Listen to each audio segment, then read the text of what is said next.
Narito po ang ibang balitang tinutukan ng 24 Oras Weekend.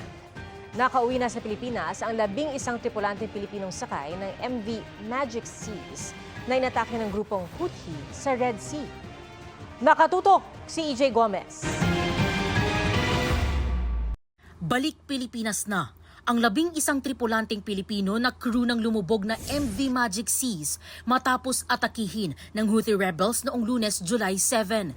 Sinundan nila ang naunang 6 na Pinoy seafarers galing Red Sea na nakabalik sa bansa noong Biyernes. Pinahagi rin nila yung mga traumatic times, yung mismong events na tinira yung kanilang barko, may unmanned vehicle that hit them by the side, sa gilid, no? Tagiliran, yan ang parati nilang sinasabi.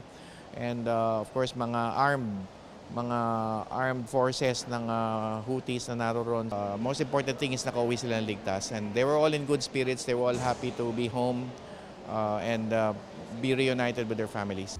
Isinailalim sa medikal na pagsusuri ang Pinoy seafarers. Nakatanggap sila ng financial assistance mula sa DMW, OWA at DSWD. Sobrang thankful po ma'am na nakauwi na walang nasaktan at safe po.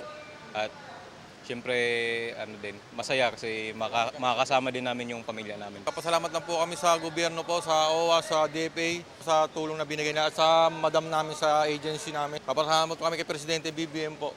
Maraming salamat po, at least ligtas po kami. Ayon sa DMW, patuloy ang pakikipag-ugnayan nila sa mga pamilya ng apektadong seafarers at siniguro ang pagbibigay ng kaukulang tulong at suporta mula sa pamahalaan. Nakausap ko yung license manning agency, sabi ko suspendido sila ngayon at nangako naman sila na hindi na sila magsasakay ng tripulante na maglalayag sa Red Sea at Gulf of Aden.